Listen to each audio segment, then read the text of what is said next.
My questions are in regard to Part 00 of this budget, the reducing the certain misdemeanor sentences from 365 days to 364 days, and I wanted to ask, what was the reasoning behind this?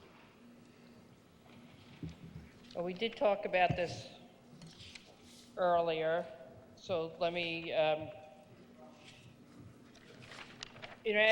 we said, as I said earlier,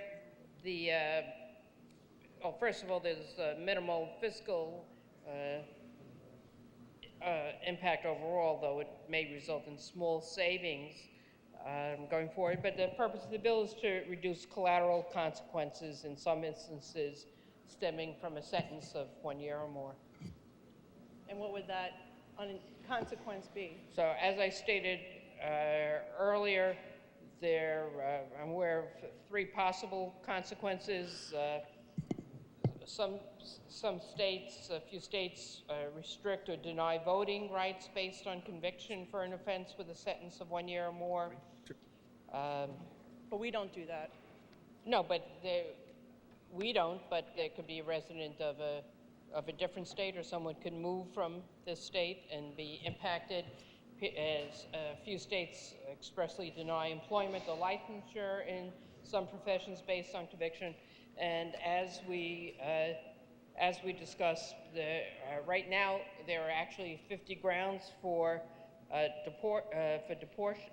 deportation, and while this bill doesn't eliminate any of these grounds, it does protect certain individuals convicted of a Class A misdemeanor, which includes people who may not even be sentenced to a single day of jail time from being automatically deportable without having a hearing.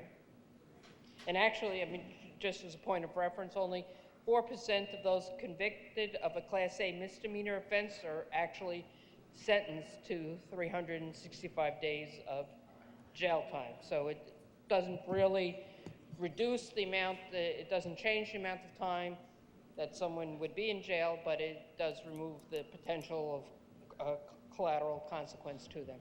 And what type of crimes are we talking about here? Petty larceny, turnstile jumping is one that comes to mind. And could we be talking about forcible touching?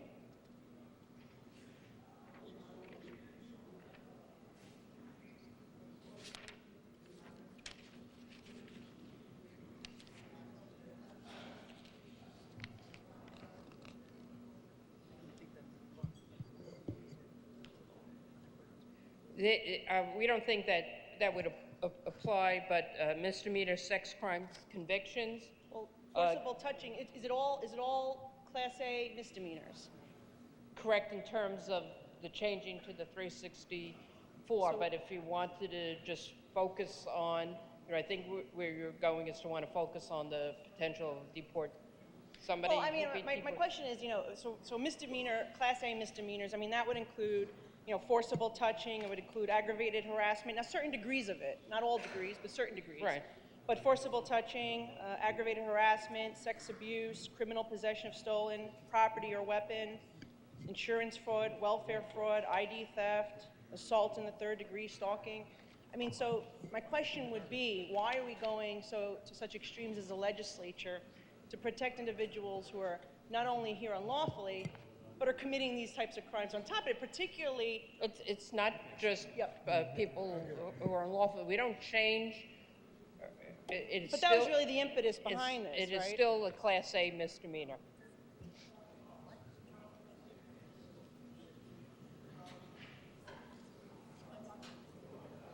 Right. Just want to say, first that we're still keeping it as a Class A misdemeanor, and it only relates to people who are here legally. Because I know you said why would we be helping people who are... Okay, so it will not have an impact on deportation proceedings if someone who is in the country unlawfully commits one of these crimes. Will it or will it not? Right. Yes, because they're deportable under other grounds. This relates to the Class A misdemeanor 1 year conviction of 1 year that for a crime that could be up to, that is 1 year's, Yes. up to 1 year. I'm sorry, it's at 1 year's being one of the factors as a grounds for deportation. But as I mentioned, there are more than 50 grounds that exist. Those underlying crimes, even if the sentence is reduced to 364 days, it just removes that automatic portion of this being, one of the collateral consequences of having that misdemeanor conviction, but it still, it doesn't prevent those underlying crimes, if there's a conviction, being looked at as a basis for deportation. It just removes the automatic 1 year Okay. penalty as being Thank you. used. Thank you. On the bill, please. On the bill.